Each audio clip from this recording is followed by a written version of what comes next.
அனைவருக்கும் வணக்கம். இங்க தெலுங்கானால ரொம்ப வித்தியாசமான முறையில கொலைகள் நடந்துகிட்டு இருக்கு. எந்த அளவுக்கு வித்தியாசம் அப்படின்னா, ஒருத்தர் கொடூரமான முறையில மரணப்பட்டு போறார். அவரோட உடம்புக்குள்ள எவிடன்ஸ் எடுக்கிறோம் அப்படின்ற மாதிரி போலீஸ்காரங்க போக 1 இல்ல 2 இல்ல எக்கச்சக்கமான ஃபிங்கர் பிரிண்ட், அதாவது குறைஞ்சது ஒரு 30 பேரோட ஃபிங்கர் பிரிண்ட் ஆச்சு அதுல இருக்கு அப்படின்றது தெரிய ஆரம்பிக்குது. ஸோ இதுக்கு பின்னாடி ஒரே ஒரு ஆள் இருக்காங்களா இல்ல ஒரு குரூப் இருக்காங்களா அப்படின்ற மாதிரி போலீஸ்காரங்க தேடிக்கிட்டே இருக்கும்போது இந்த கதையில எக்கச்சக்கமான திருப்பங்கள் இதுக்கப்புறம் காத்துக்கிட்டு இருக்கு. அதெல்லாம் என்ன ஏது அப்படின்றதா இன்னைக்கு நம்ம தெலுங்குல ரீசெண்டா ரிலீஸ் ஆயிருக்கக்கூடிய பரமபத சோபானம் அப்படின்ற ஒரு சூப்பரான படத்து மூலமா பார்க்க போறோம். இந்த படத்தோட ஸ்டார்டிங் சீன்லயே ஒரு டாக்டர் தன்னோட வேலைகள் எல்லாத்தையும் முடிச்சுட்டு நள்ளிரவுல பயணப்பட்டுக்கிட்டே இருக்கும்போது அவருக்கு ஒரு பெண் கிட்ட இருந்து கால் வர ஆரம்பிக்குது. இந்த மாதிரி நீங்க சொன்ன இடத்துக்கு நான் வந்துட்டேன், நீங்க உடனடியா வர முடியுமான்னு கேட்க இவர் பயங்கர சந்தோஷத்தோட அந்த இடத்துக்கு போக ஆரம்பிக்கிறாரு. செக்யூரிட்டி நல்லா தூங்கிக்கிட்டே இருக்கும்போது கூப்பிடுறாரு, நீ தூங்குனது போதும் ஒண்ணு பண்ணு, இங்க பக்கத்துல ஏதாவது டீ கடை இருக்கான்னு பார்த்துட்டு போய் டீயை குடிச்சிட்டு பொறுமையா வந்த, நீ இப்போதைக்கு எனக்கு வேண்டவே வேண்டாம் அப்படின்னு மாதிரி அவர் அந்த பில்டிங் குள்ள போய்கிட்டே இருக்கும்போது தூரத்துல இருந்து ஒரு பெண் இவரை பார்த்ததும் சிரிச்சுக்கிட்டே இருக்காங்க. ஆடைகள் எல்லாத்தையும் கழற்ற மாதிரியான விஷுவல்ஸ் காட்டப்பட்டுக்கிட்டே இருக்க இவர் சந்தோஷத்தோட கிட்ட போகும்போது பின்னந்தலையில பலமான காயம். யாரும் இவரை கொடூரமான முறையில தாக்க ஆரம்பிக்கிறாங்க. அந்த இடத்துல துடி துடிக்க இறந்து போக இந்த விஷயம் மீடியாக்காரங்களுக்கு தெரிய ஆரம்பிக்குது. இங்க ஒரு டாக்டர் ரொம்ப கொடூரமான முறையில இறந்து போயிருக்கார். அது பார்க்கவே ரொம்ப ப்ரூட்டலா இருக்கு அப்படின்ற மாதிரி பரபரப்பா இதுல போலீஸ் என்ன பண்ண போறாங்களோ அப்படின்ற மாதிரி நிறைய விஷயங்களை லைவா பகிர்ந்துகிட்டே இருக்கும்போது இது போலீஸ்காரங்களுக்கு ஒரு மாதிரி பிரஷரை கொடுக்குது. இதனால இந்த கேஸை கரெக்டா ஹேண்டில் பண்ணோம் இல்லையா, அதுக்கான கூட்டம் எங்க நடந்துகிட்டே இருக்கும்போது அங்க இருக்க ஒரு நபர் அஸ்வத்தாமா இந்த கேஸுக்குள்ள வந்தார் அப்படின்னா இந்த கேஸ் கண்டிப்பா முடியும்னு எனக்கு நம்பிக்கை இருக்கு அப்படின்ற மாதிரி சொல்லி அஸ்வத்தாமா அப்படின்ற ஒரு கேரக்டர் கிட்ட போக ஆரம்பிக்குது. கொஞ்சம் வயசானவர் தான். இவருக்கு இந்த எக்ஸ்பீரியன்ஸ் அப்படின்றது எக்கச்சக்கமா இருக்கு. ஒரு கேஸை கையில் எடுத்துட்டார் அப்படின்னா கண்டிப்பா இவர் முடிக்காம வைக்கவே மாட்டார். சோ பயங்கரமான ரெக்கார்டு இருக்கு. இந்த பர்சனை கேஸுக்குள்ள கொண்டு வர ஆரம்பிக்க இவருக்கு உதவணும் அப்படின்ற மாதிரி ஒரு டீமை ஃபார்ம் பண்றாங்க. அந்த டீம்ல நேஹா அப்படின்ற ஒரு பெண் அண்ட் கூட இன்னும் 2-3 அசிஸ்டன்ட் அப்படின்ற மாதிரி எல்லாரும் இங்க வர ஆரம்பிக்கிறாங்க. அந்த சமயத்துல தான் ஸ்பாட்டுக்கு போய் எவிடன்ஸ் எல்லாத்தையும் கலெக்ட் பண்ணிக்கிட்டே இருக்கும்போது இதை போஸ்ட்மார்ட்டம் பண்ண டாக்டருக்கு இதை பார்த்ததும், அதாவது டெட் பாடியை பார்த்ததும் ஒரு மாதிரி பிரமிப்பாயிடுது.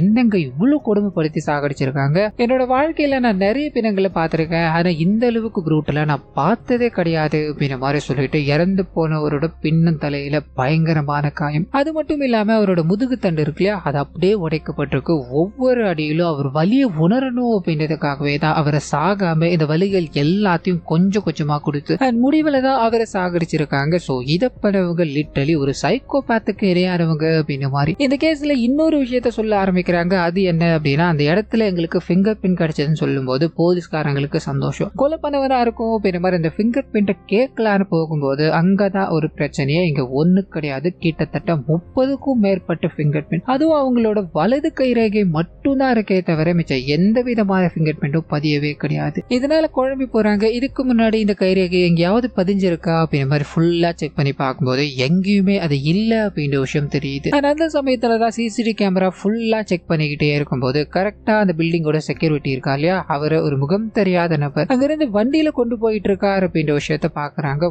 உடனடியா அவனை ரொம்ப பிடிச்சாகணும். ஏன்னா அந்த டைம்ல அங்க கிராஸ் பண்ணி போனது இவர் மட்டும்தான் அப்படின்ற மாதிரி இருக்கும். அவரோட நம்பரை பிடிக்கிறாங்க. அது மூலமா அவரோட பேரு, அட்ரஸ் அப்படின்ற மாதிரி எல்லாத்தையும் கண்டுபிடிக்கிறாங்க. அர்ஜுன் அப்படின்றது அவருடைய பேர். அவரை பிடிக்கணும் அப்படின்றதுக்காக பரபரப்பா என்டர் ஆகிட்டே இருக்கும்போது அவர் இது எதை பத்தியுமே கவலைப்படாம ஆன்லைன்ல கேம் விளையாடிக்கிட்டே இருக்கும்போது பின்னாடி போலீஸ் இருக்காங்க அப்படின்ற விஷயம் தெரிஞ்சிருச்சு. வேகமா தப்பிச்சு ஓடணும் அப்படின்ற மாதிரி ட்ரை பண்ண ஏதோ ஒன்று மறைக்கிறான்டா, அதனாலதான் இங்க இருந்து ஓட பாக்குறா அப்படின்ற மாதிரி வேகமா துரத்திக்கிட்டே இருக்கும்போது சட்டார்னு நிக்கிறாரு. என்னப்பா ஓடி வந்தீங்களா, நான் சும்மா தான் விளையாடினேன் அப்படின்ற மாதிரி பௌனமா இருக்கும்போது போலீஸ்காரங்க பயங்கர கோபமா இவரை கைது பண்ணி விசாரிக்கணும் அப்படின்ற மாதிரி போக இவர் அந்த இடத்துக்கு சும்மா தான் போனார் அப்படின்ற மாதிரியோ, அப்ப நான் அவருக்கு லிப்ட் கொடுத்ததை தவிர வேற எந்த தப்பும் நான் பண்ண கிடையாது, நான் ஒரு கேம் டிசைனர், என்னோட கேமிங் வேலையை தான் நான் பார்த்துக்கிட்டு இருந்தேன் அப்படின்ற மாதிரி போலீஸ்காரங்களுக்கு இந்த விஷயங்களை சொல்லிக்கிட்டே இருக்கும்போது பொத்துரு மயக்கம் போட்டு விழ அங்க இருக்கிறவங்க ஹாஸ்பிட்டல் கொண்டு போக ஆரம்பிக்கிறாங்க. இவருக்கு மென்டல் டிசார்டர் இருக்கு அப்படின்றது தெரிய ஆரம்பிக்குது. கொஞ்ச நேரத்துக்கு முன்னாடி என்ன நடந்தது அப்படின்றது பட்டுன்னு மறந்துடுவார். பேசிக்கிட்டே இருக்கும்போது மறுபடியும் ஞாபகம் வரும். மென்டல் ரீதியா பல விஷயங்கள் இவரோட மைண்டுக்குள்ள ஓடிக்கிட்டே இருக்கு அப்படின்னு மேல சொல்லும் போது இங்க இவரை விட்டா இந்த கொலையை கிராக் பண்றதுக்கு வேற வழியே கிடையாது. ஒண்ணு இவர் இது எல்லாத்தையும் பண்ணிருக்கணும், இல்ல பண்ணவனை பார்த்திருக்கணும் இல்லையா, இதனால கூட வச்சுப்போம். எப்பயாவது ஞாபகம் வந்தது அப்படின்னா அதை நம்ம பயன்படுத்திப்போம் அப்படின்ற மாதிரி அசிஸ்டன்டோட சேர்ந்து நேகா இருக்காங்க இல்லையா, அவங்களோட இந்த அர்ஜுன் பயணிக்க ஆரம்பிக்கிறாரு. அந்த சமயத்துலதான் அர்ஜுன் நேகாவை பார்க்கும் போதெல்லாம் சின்னதா ஒரு காதல், அந்த காதலை வெளிப்படுத்தணும் அப்படின்ற மாதிரியான விஷயங்கள் இவர் அப்படியே பண்ணிக்கிட்டே இருக்கும்போது இந்த பக்கம் ஒரு பெண்மணியை காமிக்க ஆரம்பிக்கிறாங்க. ஒரு பெரிய ஈவெண்ட் நடந்துகிட்டு இருக்கு. அந்த ஈவெண்ட்ல இவங்களுக்கு மட்டும் தனியா சரக்கு பாட்டி வச்சுக்கிட்டே இருக்கும்போது அந்த இடத்துல யாருமே இல்ல. இவங்க மட்டும் அமைதியா உட்கார்ந்து குடிச்சுக்கிட்டே இருக்கும்போது முகம் தெரியாத ஒரு நபர் வர ஆரம்பிக்கிறாரு. இவங்களை போட்டு பயங்கரமா அடிக்க ஆரம்பிச்சதும் இவங்க பயந்து ஓட ஆரம்பிக்கிறாங்க. ஒண்ணுமே பண்ண முடியல. கடைசியில இறந்து போயிட்டாங்க அப்படின்ற தகவல் போலீஸ்காரங்களுக்கு தெரிய ஆரம்பிச்சதும் அவங்க வந்து பார்க்கும்போது இந்த ரெட் பாடி இருக்கு இல்லையா, ரொம்ப கொடூரமான முறையில கிடைக்குது. அவங்களோட வாய்க்குள்ள ஆசிட்டை ஊத்தி இருக்காங்க. அவங்களோட குடல் வரைக்கும் இது வெந்து போயிருக்கு அப்படின்ற விஷயம் தெரிய ஆரம்பிக்குது. மேற்கொண்டு எல்லாத்தையும் கலெக்ட் பண்ணிக்கிட்டே இருக்கும்போது இங்க சிமிலாரிட்டிஸை இவங்க பார்க்க முடியுது. போன வாட்டி முதுகு தண்டு மொத்தத்தையும் உடைச்சு விட்டுட்டாங்கன்றோம் இல்லையா, லிட்டரலி இதே மாதிரிதான் இங்க நடந்திருக்கு. அது மட்டும் இல்லாம போன வாட்டி ஒரு 30 பேரோட வலது கை ரேகை இருந்தது அப்படின்னு மாதிரி இருந்து இல்லையா, இந்த வாட்டியும் கிட்டத்தட்ட 30 பேரோட ரேகை இருக்கு. ஆனா வலது கை கிடையாது, அவங்களோட இடது கையா இருக்கும். இதை பார்த்ததும் போலீஸ்காரங்களுக்கு கண்டிப்பா இதுக்கு பின்னாடி ஏதோ ஒன்று நடந்துகிட்டு இருக்கு. இந்த கில்லர் நம்ம கிட்ட ஏதோ ஒரு விஷயத்த சொல்ல வந்துகிட்டு இருக்கான் போல அப்படின்ற குழப்பத்துல இந்த அர்ஜுனை பிரஷர் பண்ண ஆரம்பிக்கிறாங்க. நீ எனக்கு ஏதாவது பாத்தியா அப்படின்னு மாதிரி கேட்டுக்கிட்டே இருக்கும்போது, சார் எனக்கு லைட்டா ஞாபகம் வந்ததுன்னு நினைக்கிறேன். நான் அந்த செக்யூரிட்டி லிஃப்ட் கூட்டு போய்கிட்டே இருக்கும்போது ஒரு விஷயத்த நான் பார்த்தேன் சார், அதை நான் வரைஞ்சு கொண்டு வரேன் அப்படின்னு மாதிரி ஒரு கேமர் தான் இல்லையா, அந்த விஷயங்கள் எல்லாத்தையும் வரைஞ்சி நீட்டும் பொழுது போலீஸ்காரங்களுக்கு இதை வச்சு ஒண்ணுமே பண்ண முடியல. ஏன்னா இவர் பார்த்த விஷயங்கள் பேக் சைடு தான், அதாவது ஒரு உருவம் இருக்கு, அந்த உருவத்தோட பேக் சைடு மட்டும் தான் பார்த்திருக்காரு. இதை வச்சுக்கிட்டு நம்ம என்ன பண்ண முடியும் அப்படின்ற மாதிரி இந்த கேஸ்ல தட்டுத்தடுமாறி நின்றுகிட்டே இருக்கும்போது நாயகன் தன்னால முடிஞ்ச வரைக்கும் இவங்களுக்கு உதவி பண்ணிட்டார். ஆனா இன்னமும் என்ன போலீஸ்காரங்க கூடவே வச்சுக்கிட்டு இருக்காங்க. எனக்கு எவ்வளவு வேலைகள் இருக்கு தெரியுமா அப்படின்ற மாதிரி மீடியாக்காரங்க முன்னாடி இந்த விஷயத்த ஒரு இன்டர்வியூவா கொடுத்துக்கிட்டே இருக்கும்போது இதுல இருக்க அஸ்வத்தாமா டென்ஷன் ஆயிட்டாரு. ஒன்னு பண்ணுங்க, அவனுக்கு ஏதோ வேலை இருக்கா, அவனை தனியா விட முடியாது, நீங்க எல்லாரும் சேர்ந்து அவன் கூட போங்க,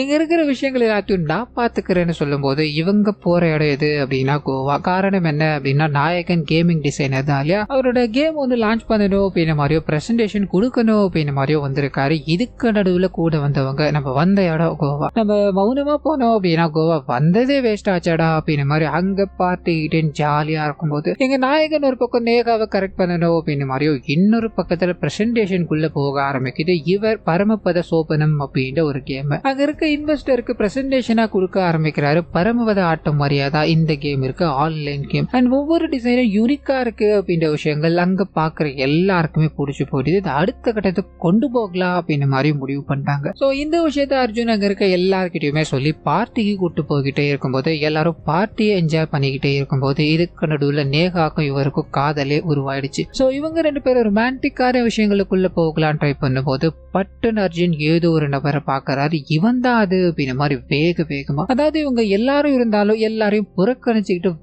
வேகமா ஓடிக்கிட்டே இருக்கும்போது கோவால ஒரு நபரை தேடிதான் இவர் வந்திருக்கார் போல. அந்த நபரை பார்த்துதான் அவர் துரத்தி பிடிக்க ஆரம்பிக்கிறாரு. ஆள் நடமாட்டமே இல்லாத இடத்துல ரெண்டு பேருக்கும் பயங்கரமான சண்டை. நாயகன் அவரை விடக்கூடாது அப்படின்ற மாதிரி அணுவா சாகடிச்சு, அதாவது அணுவா சித்திரவதை பண்ணி அவர் அப்படியே தூக்கில மாட்ட ஆரம்பிக்கிறாரு. கொஞ்சமா ஒரு துடிக்க இறந்து போற எல்லாத்தையும் பார்த்துட்டு நாயகன் அங்க இருந்து கிளம்பும் போது கோவா போலீஸ்க்கு இங்க ஒரு மரணம் ஏற்பட்டிருக்கு அப்படின்றது தெரிய ஆரம்பிக்குது. நேஹா வந்து சுத்தி முத்தி பார்க்கும்போது சேம் பேட்டர்ன்ல தான் இது ஃபாலோ ஆயிருக்கு. இந்த விஷயம் அஸ்வத்தாமா கிட்ட போக ஆரம்பிக்க கோவா போனதோ கொலை நடந்துச்சு, எனக்கு என்னவோ அர்ஜுன் தான் இதுக்கு பின்னாடி இருக்கானோ அப்படின்ற மாதிரி தோணிக்கிட்டே இருக்கு. நம்ம அவனோட ஃபிங்கர் பிரிண்ட்டை மேட்ச் பண்ணி பார்த்தோமான்னு கேட்கும்போது நேஹா யோசிக்கிறாங்க, இல்ல சார் அவன் இந்த எல்லா விஷயங்கள் எப்பயும் எங்க கூட தான் இருந்தா, அது மட்டும் இல்லாம அவனை பார்த்தா அப்படி பண்ற மாதிரி தோணல சார் அப்படின்ற மாதிரி இவங்க காதல்ல வேற விழுந்துட்டாங்க. அதனால அவரை காப்பாத்தணும் அப்படின்ற விஷயங்களை சொல்லிக்கிட்டே இருக்கும்போது இவர் இருக்காலே அஸ்வத்தாமா சந்தேகத்துக்கு இங்க இடமே இருக்க கூடாதுமா, அவரோட ஃபிங்கர் பிரிண்ட்டையும் கிடைச்ச ஃபிங்கர் பிரிண்ட்டையும் மேட்ச் பண்ணி பாருங்கன்னு சொல்லும் போது இவங்களுக்கு அது ஃபெயிலியர் தான். ரெண்டுமே மேட்ச் ஆகல அப்படின்ற விஷயம் தெரிய ஆரம்பிக்குது. அப்போ இந்த கொலைகளுக்கு பின்னாடி யாரு இருப்பா, இத்தனை கைரேகை இருக்கு அப்படின்னா இங்க என்னதான் நடந்துகிட்டு இருக்கு அப்படின்ற மாதிரி யோசிச்சுக்கிட்டே இருக்கு. அந்த சமயத்துலதான் இந்த போலீஸ்காரங்களை ஒரு மர்ம நபர் ஃபாலோ பண்ணிக்கிட்டு இருக்காரு அப்படின்றது தெரிய ஆரம்பிக்குது. அவரை பிடிச்சி விசாரிக்கும் போது, சார் இந்த மாதிரி நீங்க பண்ணிக்கிட்டு இருக்க எல்லா இன்வெஸ்டிகேஷன்லயும் நான் உங்க கூட தான் சார் இருந்தேன், எனக்கு கதை எடுக்கணும், அதாவது ஒரு படத்தை எடுக்கணும் அப்படின்றது ரொம்ப கனவு. ப்ரொடியூசர் கிட்ட போனா நீ நல்ல கதையோட வா அப்படின்ற மாதிரி சொல்லிட்டா, எனக்கு இன்வெஸ்டிகேஷன் கதை எழுதணும் சார், இங்க நடந்துகிட்டு இருக்க விஷயங்கள் எல்லாமே எனக்கு ஒரு மாதிரி பரபரப்பை கொடுத்துக்கிட்டே இருந்தது சார், இதை விட சூப்பரான கண்டென்ட்டுக்கு நான் எங்க போவேன் அப்படின்ற மாதிரி தேடிதான் உங்களை நோக்கி வந்துகிட்டே இருந்தேன். மற்றபடி எனக்கும் இந்த கொலைகளுக்கும் எந்த சம்பந்தமும் இல்லை அப்படின்ற மாதிரி அழுதுகிட்டே இருக்கும்போது அப்பதான் அஸ்வத்தாமா ஒரு பயங்கரமான லீடை கண்டுபிடிக்கிறாரு. எங்க எல்லாரோட ஃபிங்கர் பிரிண்ட்டும் கிடைச்சது, அதாவது கிட்டத்தட்ட 30 பேரோட ஃபிங்கர் பிரிண்ட் கிடைச்சது அப்படின்ற மாதிரி சொல்லியிருப்பாங்க இல்லையா. இதுல ஒரு பேட்டர்ன் ஒன்று ஃபாலோ ஆயிருக்கு. அது என்ன அப்படின்னா, இந்த 4 பேருமே ஒருத்தருக்கு ஒருத்தர் சம்பந்தமே இல்லாதவங்க தான். ஆனா இவங்க எல்லாருமே ஒரே ஊர்ல வேலை செஞ்சாங்க அப்படின்ற மாதிரி இருக்கும். அது மட்டும் இல்லாம ஃபிங்கர் பிரிண்ட்ல ஷூட்ல முதல்ல ஒரு டாக்டர் இறந்து போனார் இல்லையா, அவரோட டெட் பாடியில அடுத்ததா இறந்து போயிருப்பாரு அவரோட ஃபிங்கர் பிரிண்ட் இருக்கு. அண்ட் ரெண்டாவதா இறந்து போனவரோட டெட் பாடியில மூணாவதா இறந்து போனவரோட ஃபிங்கர் பிரிண்ட் இருக்கு. இந்த மாதிரி மாத்தி மாத்தி ஒருத்தரோட உடம்புல எங்க கைரேகை எல்லாமே மாறிக்கிட்டு இருக்கு அப்படின்றத புரிஞ்சுக்கிறாரு. அப்போ கடைசியா ஒருத்தர் இறந்து போயிருப்பா இல்லையா, அவரோட உடம்புல இருக்க ஃபிங்கர் பிரிண்ட்டை அனலைஸ் பண்ணிட்டோம் அப்படின்னா அடுத்து இறக்க போறது யார் அப்படின்றத நம்ம கண்டுபிடிக்கலாவே அப்படின்ற மாதிரி தேடி அலைஞ்சிக்கிட்டே இருக்கும்போது ஒரு பொலிட்டிக்கல் பர்சன் இதுல இன்வால்வ் ஆயிருக்காருன்னு தெரிய ஆரம்பிக்குது. ஃபிங்கர் பிரிண்ட்டை மேட்ச் பண்ணி பார்க்கும்போது கரெக்டா இருக்கு. அஸ்வத்தாமாவும் உங்களோட உயிருக்கு ஒரு ஆபத்து இருக்கு சார். இங்க நடந்துகிட்டு இருக்க எல்லா கொலைகள்லயுமே ஒரு பேட்டர்ன் ஃபாலோ ஆகிட்டு இருக்கு. அது உங்களுக்கு தெரிஞ்சது அப்படின்னா நீங்க உடனடியா என்ன ஹெசிடேட் பண்ணாம கான்டாக்ட் பண்ணலாம் அப்படின்ற மாதிரி அங்க இருந்து பயணிக்கும் போது இன்னொரு பக்கம் அர்ஜுன் இருக்கா இல்லையா, அவர் வண்டியில போய்கிட்டே இருக்கும்போது முகம் தெரியாத நபர்களால தாக்கப்பட்டாரு. அதே சமயத்துல இங்க இந்த அர்ஜுன் மேலயும் இந்த நேஹா மேலயும் எனக்கு சந்தேகமா இருக்கு. ஏன்னா நேஹா எந்த பிரச்சனை வந்தாலும் அர்ஜுனை ப்ரொடெக்ட் பண்ணிக்கிட்டு இருக்காங்க. இதனால இவங்க ரெண்டு பேரை பத்தி விசாரிடா அப்படின்ற மாதிரி அசிஸ்டன்ட் இருப்பா இல்லையா, அவர்கிட்ட அஸ்வத்தாமா வேலையை கொடுக்கும்போது அவர் அவங்கள பத்தி தேட தேட பல விஷயங்கள் வெளியே வர ஆரம்பிக்குது. ரெண்டு பேரும் ஒரே ஊர்ல தான் இருந்தாங்க, ரெண்டு பேரும் சைல்ட்ஹுட் ஃப்ரெண்ட் அப்படின்றது இங்க ரிவீல் ஆகும்போது வேறெல்லாம் நாயகன் இங்க சண்டை போட்டுக்கிட்டே இருந்தாலியா, அவருக்கு உதவணும் அப்படின்ற மாதிரி நேஹா வர ஆரம்பிக்கிறாங்க. சோ ஊரை பொறுத்த வரைக்கும் தான் இவங்க ரெண்டு பேரும் பரிச்சயம் இல்லாதவங்க, ஆனா இவங்க பிளான போட்டுதான் இது எல்லாத்தையும் பண்ணிக்கிட்டு இருக்காங்க அப்படின்றது நமக்கு இன்ச் பை இன்ச்சா ரிவீல் ஆகிக்கிட்டே இருக்கும்போது அஸ்வத்தாமாக்கு இது தெரியுது. இந்த மரணங்கள் எல்லாத்துக்கும் பின்னாடியும் நீங்க தான் இருக்கீங்க அப்படின்ற மாதிரி ரிவீல் ஆயிடுச்சு. இதுக்கு மேல உங்களால தப்பிக்க முடியாது. இது எல்லாமே இந்த ஃபைல்ல இருக்கு. சோ எனக்கு நீங்க சொல்ல வேண்டியது எல்லாமே எதுக்காக இந்த கொலைகள் எல்லாத்தையும் பண்ணிக்கிட்டு இருக்கீங்க, உங்க ரெண்டு பேருக்கும் என்ன சம்பந்தம் அப்படின்றத மட்டும் தானே கேட்கும்போது முதல்ல இவங்க தயங்கினாலும் அண்ட் வேற வழி இல்லாம பிளாஷ்பேக் உள்ள கொண்டு போறாங்க. இவங்களோட ஊருக்குள்ள என்னதான் அளவில்லாத தண்ணீர் இருந்தாலும் அந்த தண்ணியை இவங்க பயன்படுத்த முடியுமான்னு கேட்டா அது ஒரு கேள்விக்குறிதான். ஏன்னா தண்ணி ஃபுல்லாமே மாசுபட்டுருச்சு. இந்த தண்ணியை குடிக்கிறதால நிறைய மக்களுக்கு நோய்கள் எல்லாம் வந்துகிட்டே இருக்கு. இது வெளியூர்ல இருந்து வர ஒருத்தர் வீடியோ எடுத்துக்கிட்டே இருக்கும்போது இவருக்கு ரொம்பவே பிரமிப்பா இருக்கு. ஊருக்குள்ள பல வளங்கள் இருந்தாலும் அதை மக்களால பயன்படுத்த முடியல, அந்த மக்கள் நோய்வாய்ப்பட்டுக்கிட்டு இருக்காங்களே அப்படின்ற மாதிரி இதே ஊர்ல இவருக்கு தெரிஞ்ச ஒரு குடும்பம் இருக்கு. அந்த குடும்பத்துக்கிட்ட பேசிக்கிட்டே இருக்கும்போது மக்கள் எல்லாரும் ஓடி வராங்க. இந்த மாதிரி டாக்டர் வந்துட்டாரியா, எல்லாரையும் கூப்பிட்டுக்கிட்டு இருக்காரியான்னு சொல்லும் போது ஊருக்குள்ள புதுசா வந்தாங்க இல்லையா, அவங்களும் போக ஆரம்பிக்கிறாங்க. அங்க ஸ்டார்டிங் செல்ல இறந்து போனாரு அந்த நபர் தான் டாக்டரா உட்காந்துக்கிட்டு இருக்காரு. இங்க இருக்கிறவங்களுக்கு என்ன பிரச்சனை ஏது அப்படின்றதெல்லாம் விசாரிக்காம வராரு, ஊசி போட்டாரு. இந்த மாத்திரை சாப்பிட்டுக்கோங்க அப்படின்ற மாதிரி எக்ஸ்பெரியான மாத்திரைகளை கொடுத்துக்கிட்டே இருக்கும்போது இந்த விஷயத்த ஊருக்குள்ள வந்திருக்காங்க இல்லையா கவனிக்கிறாங்க. இங்க என்ன நடந்துகிட்டு இருக்குன்னே தெரியாம எந்த வேலைகளை நீங்க பாத்துக்கிட்டு இருக்கீங்கன்னு சொல்லும் போது வாயை திறக்காம அப்படியே போய்கிட்டே இருக்கு. இவங்களுக்கு ஒன்னும் புரியல. சரி ஊர் தலைவர்கிட்ட சொல்லலான்னு போகும்போது அந்த சமயத்துலதான் இது நேரம் வரைக்கும் இங்க ஒருத்தரா இறந்துகிட்டே இருந்தாங்களே பிரசன்ட்ல, அவங்க எல்லாருமே கூட்டாளிகள் அப்படின்றதோ இந்த ஊர்ல நடக்கிற ஒவ்வொரு பிரச்சனைகளுக்கும் அவங்கதான் காரணம் அப்படின்றதும் தெரிய ஆரம்பிக்குது. ஊருக்குள்ள புதுசா வந்தாலியா வீடியோ பிடிச்சி மக்கள் முன்னாடி காமிச்சு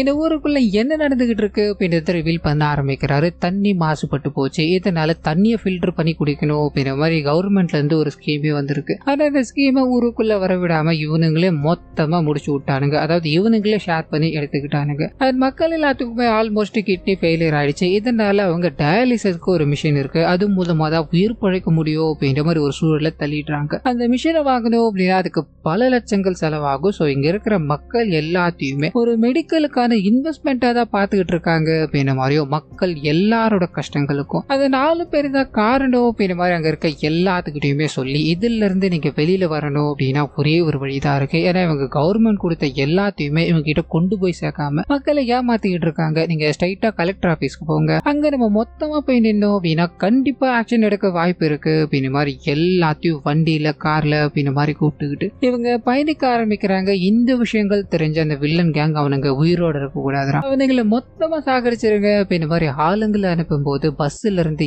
எல்லாரும் பயந்து ஓட ஆரம்பிக்கிறாங்க. பஸ் அப்படியே நிறுத்தி அந்த பஸ்ஸுக்குள்ள இருந்து யாரும் வெளியே வர முடியாத அளவுக்கு லாக் பண்ணிட்டு அந்த இடத்துல பஸ் காரு அப்படின்ற மாதிரி எல்லாத்தையும் கொளுத்தி முடிக்க அந்த தப்பிச்சு ஓடிக்கிட்டு இருக்காங்க இல்லையா, அவங்களையும் விடக்கூடாது அப்படின்ற மாதிரி ஒருத்தரையா பிடிச்சி அந்த இடத்துல கொடூரமான முறையில சாகடிச்சிடுறாங்க. இதுல தப்பிக்கிறது 2 குழந்தைகள் தான். அது நாயகன் நாயகி 2 பேர் தான். அவங்க என்ன பண்ணுறதுன்னு தெரியாம பயங்கர சோகத்துல நடந்து வந்துகிட்டே இருக்கும்போது சிவனடியார் ஒருத்தரை சந்திக்கிறாங்க. பரமபதம் ஆடிக்கிட்டே இருக்கும்போது இந்த குழந்தைகள் பேச ஆரம்பிக்கிறாங்க. வாழ்க்கைக்கும் இந்த பரமபதத்துக்குமே ஒரு தொடர்பு இருக்கு. நீ என்ன வேணா அட்டூழியங்களை பண்ணிட்டு அராஜகத்தை பண்ணிட்டு எங்க வேணா ஏறி போகலாம், ஆனா ஒரே ஒரு முறை மட்டும் அந்த சிவனோட பாம்பு உன்னை தீண்டிடுச்சு அப்படின்னா நீ கீழே வந்துகிட்டே இருக்க வேண்டியதா, அது உன்னோட அழிவுக்கான பாதை தான் அப்படின்ற மாதிரி இவர் சொல்லிக்கிட்டே இருக்கும்போது இந்த 2 குழந்தைகளுமே இந்த நடந்த விஷயங்கள் எல்லாத்தையும் ஞாபகத்துல வச்சுக்கிறாங்க. பழி வாங்கணும் அப்படின்றதுக்காக தான் இத்தனை வருடங்களா காத்துக்கிட்டு இருந்து இப்போ அவனுக்கு எல்லாருமே ஒரு கட்டத்துக்கு, அதாவது பயங்கர கட்டத்துக்கு வளர்ந்துட்டானுங்க. அண்ட் ஒருத்தரையா பழி தீர்த்துக்கிட்டு இருக்காங்க அப்படின்ற விவரமும் நாயகன் இதுக்கு நடுவுல பேஷண்ட் அப்படின்ற மாதிரி சொன்னதெல்லாமே போய் இவங்க யாருக்குமே சந்தேகம் வரக்கூடாது. நாயகன் செக்யூரிட்டிக்கு உதவி பண்ணணும் அப்படின்ற மாதிரி போய் கேமரால மாட்டிக்கிட்டாரு. இதனாலதான் அவருக்கு நோய் இருக்கு, அவரை நம்ம கூட வச்சுக்கலாம் அப்படின்ற மாதிரி இவங்க டிராவல் பண்ணிக்கிட்டே இருந்தாங்க. இப்ப கைரேகைக்கு வந்தோம் அப்படின்னா இறந்து போன எல்லாருமே அவங்களோட வலது கை இடது கை அப்படின்ற மாதிரி ஃபிங்கர் பிரிண்ட் வச்சிருப்பாங்க. இவங்க எல்லாத்தையுமே அவனுங்க சாகடிச்சானுங்க. அவனுங்களை நம்ம சாகடிக்கணும் அப்படின்ற மாதிரி ஒருத்தரையா சாகடிச்சுட்டு இந்த 30 பேரோட ஃபிங்கர் பிரிண்ட்டையும் அவனுங்க மேல அப்படியே வச்சுட்டு வந்துருவாங்க. சோ இதுதான் இவங்க பேட்டர்னா ஃபாலோ பண்ணிட்டு இருக்காங்க அப்படின்ற விஷயம் தெரிய ஆரம்பிச்சதோ கடைசியா ஒரே ஒருத்தர் இருக்கா, அவனை பழி வாங்கணும். இதுக்கு நீங்க தான் உதவணும்னு சொல்லும் போது இவர் யோசிக்கிறாரு, இவ்வளவு கொடூரமான விஷயங்களை பண்ணிட்டு அவன் இவ்வளவு தூரம் உயர்ந்து வந்திருக்கான் இல்லையா, என்னோட கேஸ் என்னை பொறுத்த வரைக்கும் நான் கிளியரா முடிச்சிட்டேன். ஆனா இது நல்லவங்க பக்கம் போகணுமா கெட்டவங்க பக்கம் போகணுமா அப்படின்றத இனிமேல் தான் தீர்மானிக்கணும் அப்படின்ற மாதிரி கேஸ் ஃபைல போட்டு எரிச்சிட்டு இவங்க 2 பேரும் தப்பிக்க விட ஆரம்பிக்க அவர் ஒரு பார்ட்டியில இருக்காரு. அதாவது கடைசியா கொல்ல போறாங்க இல்லையா, அவர் ஒரு பார்ட்டியில இருக்காரு அப்படின்ற விஷயம் தெரிய ஆரம்பிக்குது. அந்த இடத்துக்கு போய் அவர் பார்ட்டியை செலிப்ரேட் பண்ணிக்கிட்டே இருக்கும்போது இவங்க 2 பேரும் அவரை தனியா பிரிக்க ஆரம்பிக்கிறாங்க. போட்டு பயங்கரமா அடிச்சுக்கிட்டே இருக்கும்போது குறுக்கல இவரோட ஆளுங்க. அர்ஜுன் கூட சண்டை போட்டுக்கிட்டே இருக்கும்போது பதிலுக்கு இவர் அடிக்க ஆரம்பிக்கிறாரு. நேகாவும் இதுக்கு உதவிக்கிட்டே இருக்கும்போது இத்தோட முடிவுல அந்த மெயின் அக்யூஸ்டா இருக்கா இல்லையா, அவர் இவங்க 2 பேரோட கைகள்ல கொடூரமான முறையில செத்துக்கிட்டே இருக்கும்போது பேரலா நாயகன் கண்டுபிடிச்ச அந்த பரமபத சோபனம் இருக்கு இல்லையா, அந்த கேம் இவங்க எல்லாரையுமே அந்த நாகம் வந்து முழுகிக்கிட்டு இருக்கு அப்படின்ற மாதிரியான விஷுவல்ஸ் இங்க காட்டப்பட்டுக்கிட்டே இருக்கும்போது அப்படியே கற்பனா 5 வருஷம் கழிச்சு எந்த ஊர்ல மக்கள் குடி தண்ணீரை கூட குடிக்க முடியாம கஷ்டப்பட்டுக்கிட்டு இருந்தாங்களோ அந்த ஒரு கொஞ்சம் கொஞ்சமா டெவலப் ஆக ஆரம்பிச்சு மக்கள் எல்லாரும் ரொம்ப சந்தோஷப்பட்டுக்கிட்டு இருக்காங்க அப்படின்றத நமக்கு காமிக்கும் போது இன்னொரு பக்கம் நாயகன் நாயகி 2 பேரும் ஒண்ணு சேர்றாங்க. அந்த சமயத்துலதான் கதை எழுதணும் அப்படின்ற மாதிரி சுத்திக்கிட்டே இருந்தா இல்லையா உள்ள வர்றாரு. ஐயா நீங்க பண்ண எல்லா விஷயத்தையுமே நான் பார்த்துட்டேன், இதை நம்ம ஒரு கிரைம் த்ரில்லரா எடுத்தோம் அப்படின்னா பக்காவா இருக்கும். இதை நான் எல்லாத்தையுமே ரெடி பண்ணிட்டேன், நீங்க சரின்னு சொன்னா மட்டும் போதும் அப்படின்ற மாதிரி ஃபைல கொடுக்கும்போது படத்தோட பேர் என்னன்னு கேக்குறாங்க. அப்பதான் பரமபத சோபனம் அப்படின்ற மாதிரி இந்த படத்தோட பேரை சொல்லும் போது படம் எங்க அப்படியே முழுமையா கம்ப்ளீட் ஆகுது. கண்டிப்பா இந்த படம் உங்க யாருக்கும் பிடிச்சிருக்கும் அப்படின்ற மாதிரி நம்புறேன். இந்த வீடியோல ஏதாவது நிறைய குறைகள் இருந்தது அப்படின்னா அதை மறந்துடாம கமெண்ட்ஸ்ல பதிவிட்டுருங்க.